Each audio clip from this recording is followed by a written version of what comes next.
We started a little distillery on the notion that that I was able to make some good moonshine, and all these dudes liked it, and were starting to call me on the phone and ask me if they could buy some. I was just making this moonshine in my basement with some real meth lab looking equipment. But that being said, it was drinkable and kind of tasty. So shortly after I moved to Chicago with this moonshine thing, I started bartending, and that's when I fell in love with gin and the variety of gin that's out there. So naturally, it kind of was the first thing that we wanted to legitimately make. It's kind of hard to make moonshine as your flagship product and for people to take you seriously. So gin was it. Another big advantage of gin is that we don't have to age it in any barrels. So the sort of process is a little easier than whiskey. You know, it's easier to make and it's cheaper to make. That was a big part of it. Having a distillery in the city is really challenging because of the overhead. The shop that we work out of is about the size of a 2-car garage in the basement of an old sheet metal factory. But that being said, I think we're doing some decent stuff with what we have, and we're thus far able to keep up with demand that has been awesome so far. We've been really blessed with a lot of restaurants and bars that we really admire around town, kind of being very supportive of it. A lot of that has to do with our price point. Being a bartender, I really wanted to make something that people could use in their cocktail programs. I feel like a lot of those craft distillers out there have a hard time hitting those price points. So a lot of the reason that we're in a 2-car garage in the basement of a factory is so we can get gin to you guys at a price that, you know, is good for everyone. We've also put out a barrel-aged absinthe that's kind of fun. As far as I know, it's the only absinthe in the world that's barrel-aged like whiskey. And we're on the verge of aquavit. We're on the verge of a Fernet-style Amaro. And we're due some seasonal gins.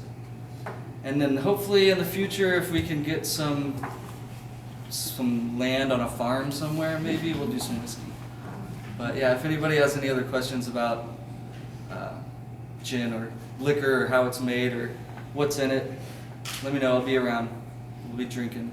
We've got like 8 more bottles of gin. I think we can probably do it. Thanks. What Thanks kind of volume is it? What kind of volume are you producing? Right. Well, last month was our biggest month thus far. We've been selling gin for a year now, and we sold 55 cases. So that's 660 bottles, and that's keeping me really busy. I might have to quit bartending soon. Good.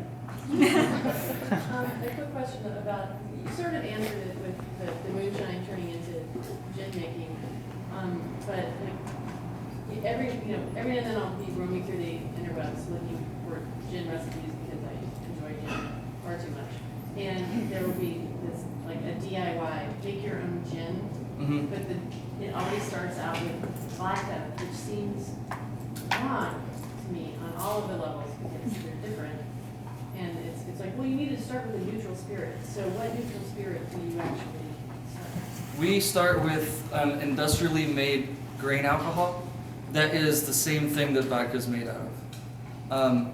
One thing in the liquor industry that you see is tons and tons and tons of smoke and mirrors and lies and stories about, you know, water filtered through limestone, and I mean it's all false.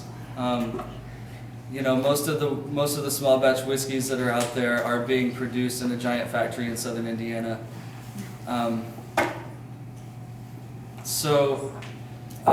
To answer your question though, gin is kind of like the original flavored vodka.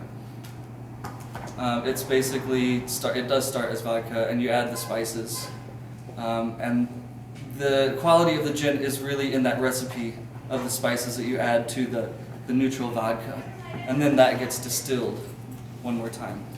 So a lot of distillation has to occur to make the alcohol and vodka, and then you flavor that with the spices, and then you distill it one more time. So a lot of the work has been done for us, because we do not start with grain, and we don't ferment anything. We could, it'd make everything cost a lot more though. You know. And we feel like we'd be putting ourselves at a disadvantage by doing that.